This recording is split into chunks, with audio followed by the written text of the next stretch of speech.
Good to have you join us this morning to talk business. I will start by telling you that the leadership of the Nigerian Labour Congress, that is the NLC, led by its president, Comrade Joe Ajaero, and that of the Trade Union Congress, Comrade Festus Usifo, held a meeting with President Bola Ahmed Tinubu Wednesday evening at the State House, Abuja, consequent upon the fruitful and frank discussion with President Tinubu and their confidence in the ability to encourage open and honest consideration of all issues put forward by the Labour movement. The Labour leaders are resolved to stop further protests. They opted for further constructive engagement with the government to resolve all outstanding issues as they affect the working people and Nigerians in general. President Bola Ahmed Tinubu gave his commitment to the Labour leaders that the Port Harcourt refineries will start production by December 2023 after the completion of the ongoing rehabilitation contract between NNPC Limited and Italian firm Mari Tecnomont SPA. President Tinubu assured the Labour leaders that he would continue to work for the best interests of Nigeria while pleading with the Labour leaders to join hands with him to birth a better and economically buoyant country. Now, a few days ago, President Bola Ahmed Tinubu announced plans to stimulate economic growth and create a conducive business environment for businesses. Muplang Dakog reports on the president's proposed interventions for micro, small, and medium enterprises, given their importance to the economy. Prices of food and other items have increased, occasioned by the cost of fuel and production, which President Bola Tinubu has acknowledged. The president says the struggle is not just for households, but businesses as well. And already, the federal government is working closely with states and local governments to implement interventions that will cushion the pains of Nigerians.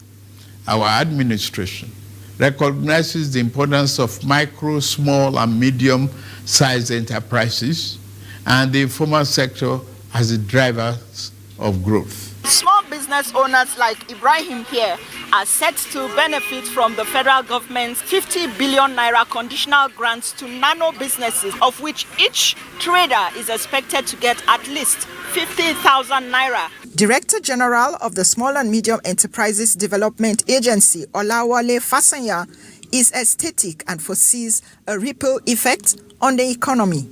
So the multiplier effect of that 50,000 is very massive. What we intend to do is to make sure that we do proper enumeration so that it is the right people that will get this 50,000. And when we give them this money, one, we are moving them from informality to being formal. So they can now have bank accounts because the money will not be given them in cash. President Tinubu says government is leaving no stone unturned to also strengthen the manufacturing sector, where it plans to spend 75 billion naira. The allocation of funds to manufacturing sector to come in form of loan and working capital will help to assuage the issues that we have had with access to credit. Of course, 75 billion naira won't solve all the problems, but I think it's an indication of the direction that the government is going. It is anticipated that when the funds are disbursed and businesses take advantage of the credit opportunities, it will usher in prosperity and financial stability for Nigeria. Thank you, Muplang.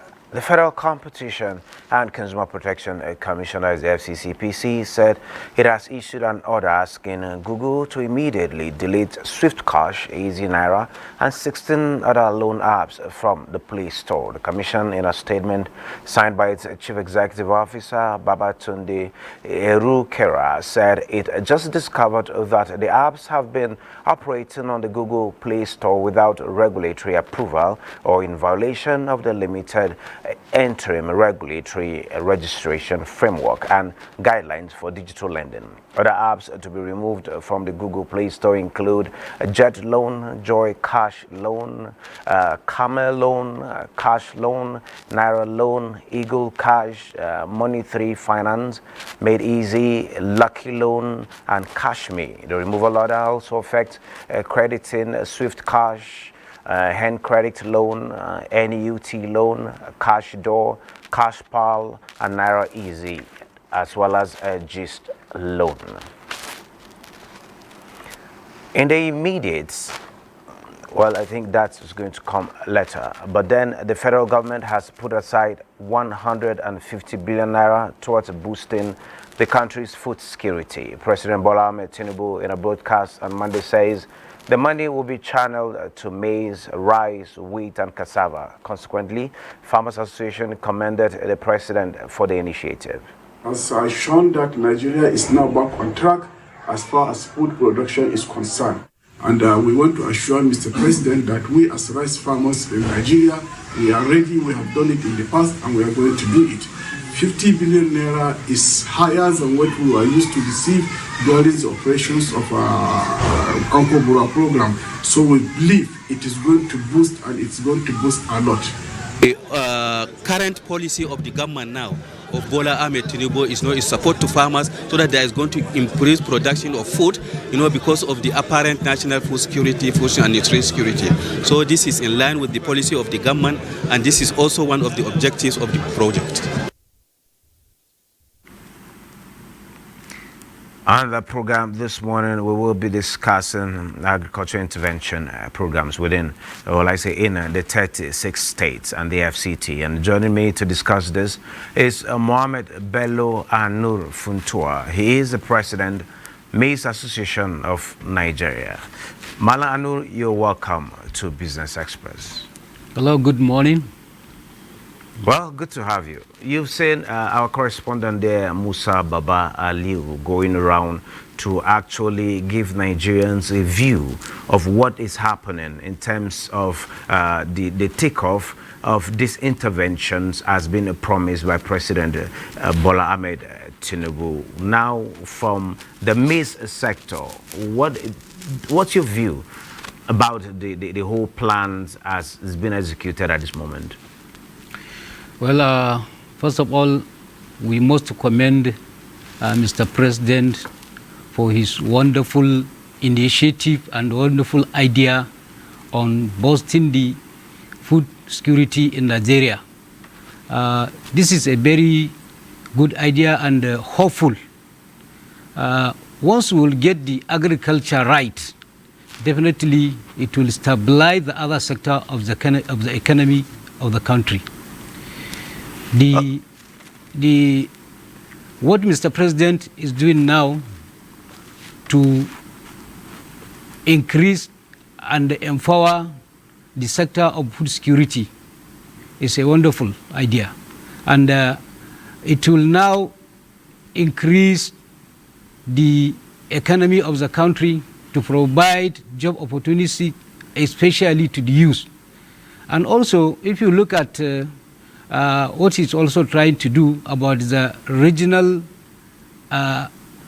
agri-commodity exchange, that one will also bring more stability of the price control in the food commodity in Nigeria.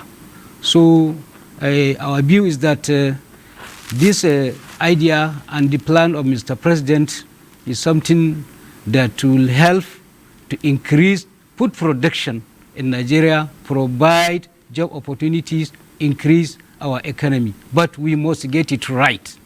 Okay, talking about getting it right, previous administrations have invested so much in the agri subsector. We also remember what the Uncle Borrowers has been able to do, what's been achieved in that sector. And now again, the present administration under Bola Ahmed Tinubu is providing 150 billion naira for maize, rice, and wheat.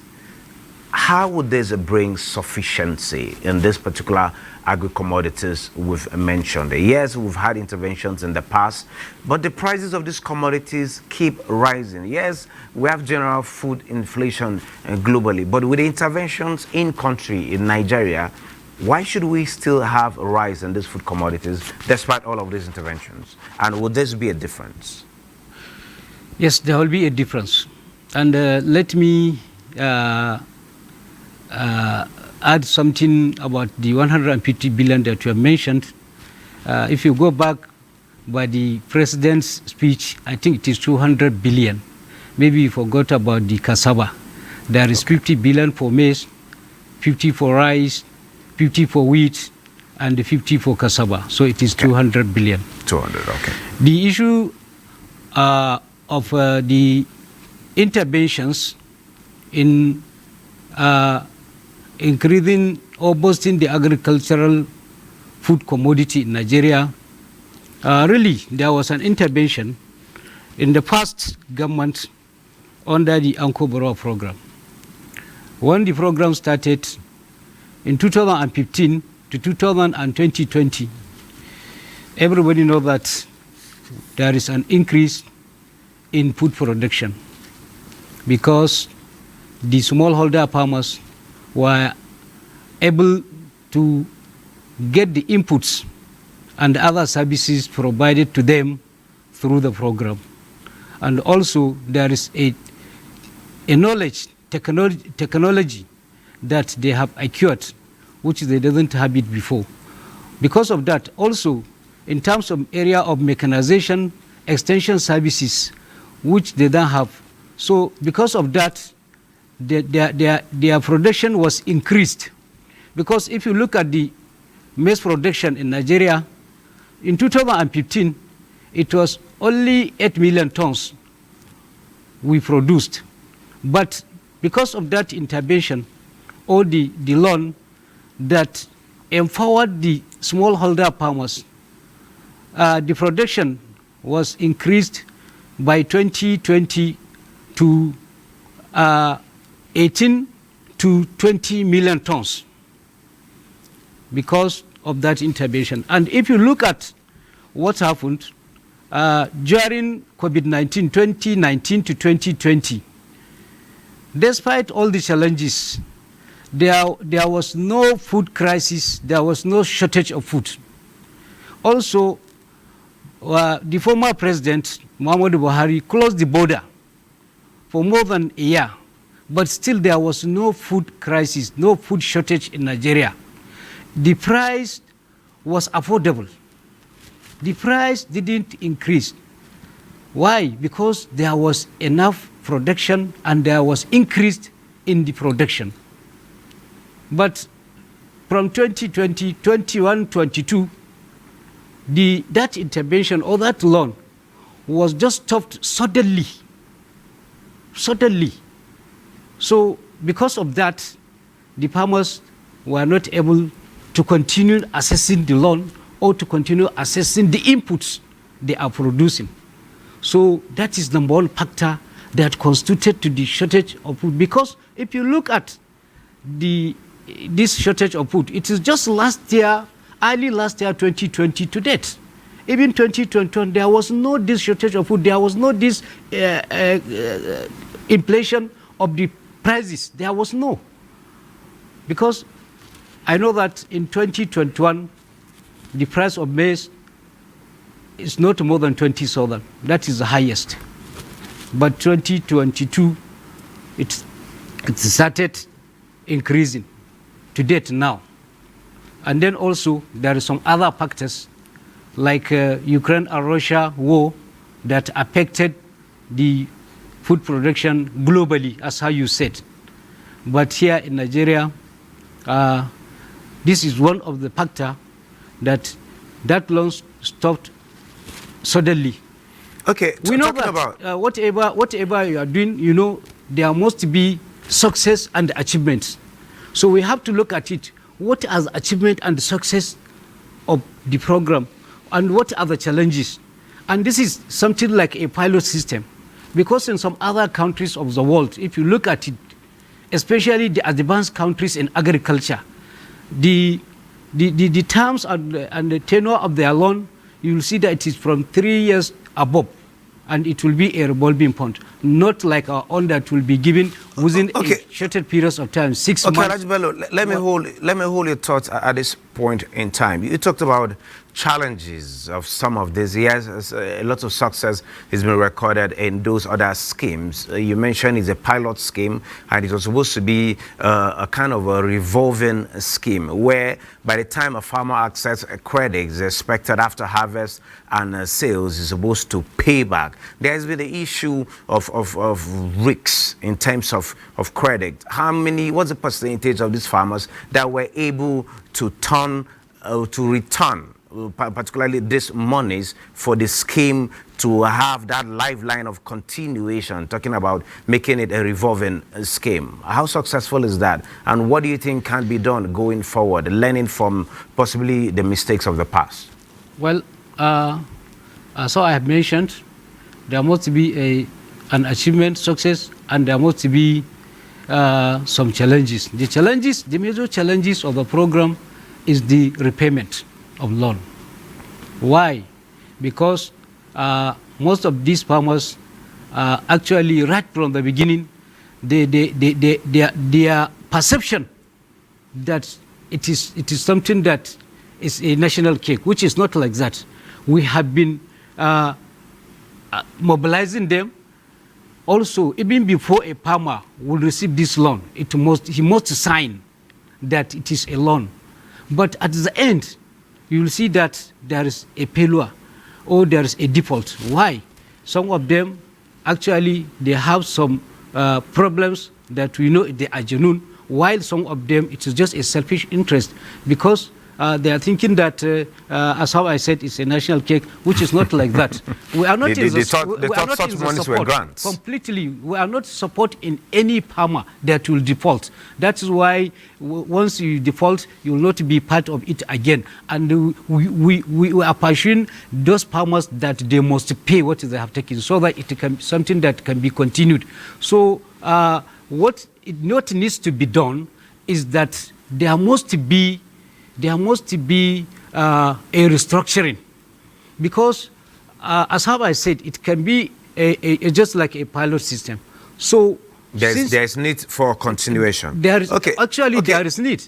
Okay, especially this time around that we are in a very critical time in terms of food security in Nigeria, because whether we like it or not, those small farmer holders, they have contributed a lot in providing food security in Nigeria. The only problem is that issue of non-repayment. Madam Bello, yes, I agree with you very well that the issue of restructuring is what should be brought to the table, and it should be done very well. A quick mention of the issue of a regional commodity exchange. How can that go in taming the rising cost of foodstuffs? A quick one on that.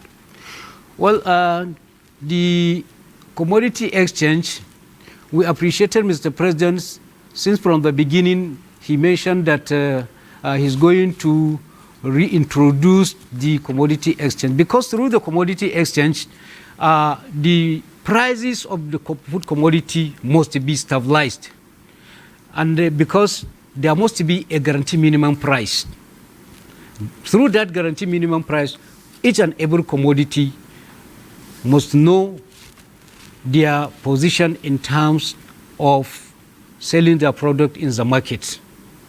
And also it will provide the stable market, even internationally. And the farmers, they know that whatever they produced, they know where their product is going to. There is no need for them to look for the buyer or to go to the market. Through that commodity exchange, the agents of the commodity will now get direct to the farmers through their commodity associations to mop up.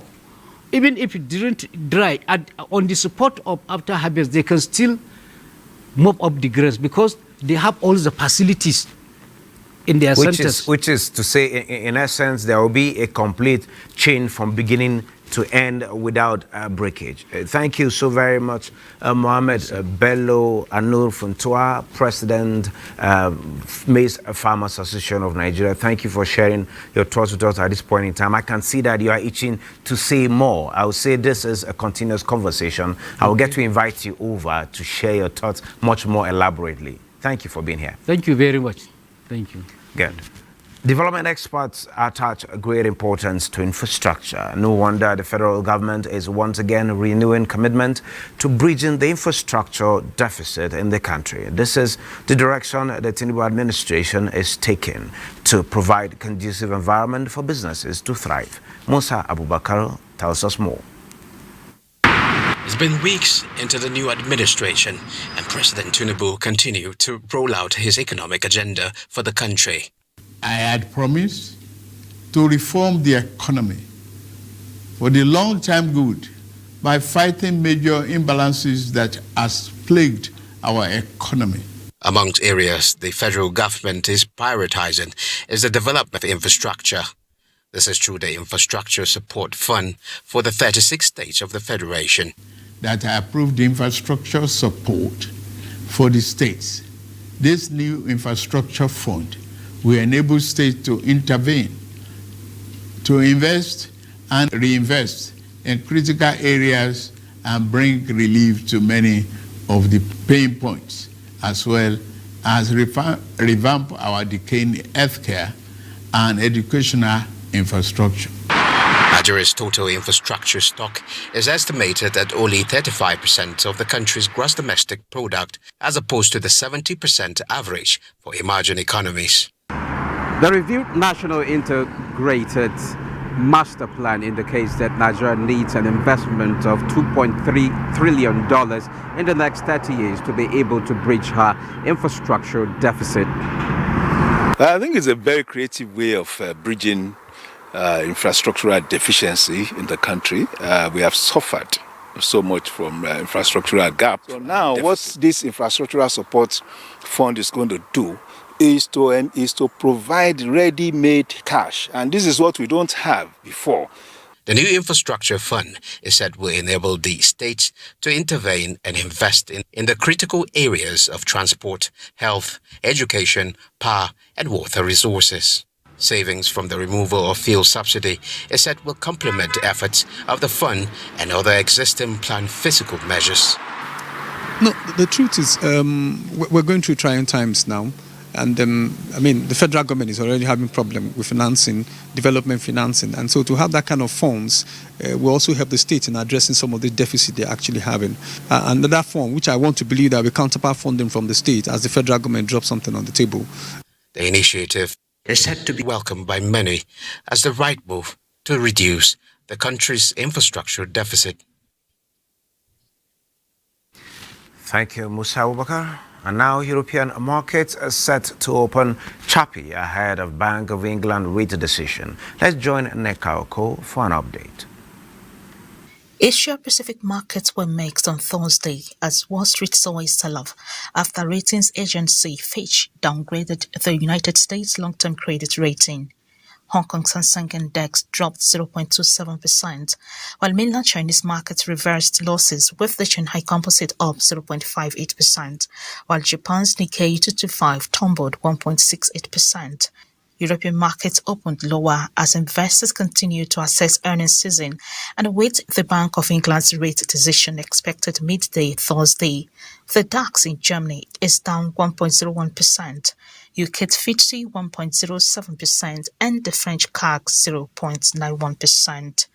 In the US, all three major indices lost ground in early morning trading, with the Nasdaq Composite tumbling 0.7% and the S&P 500 lost 0.4%, while the Dow Jones Industrial Average slid 0.23%.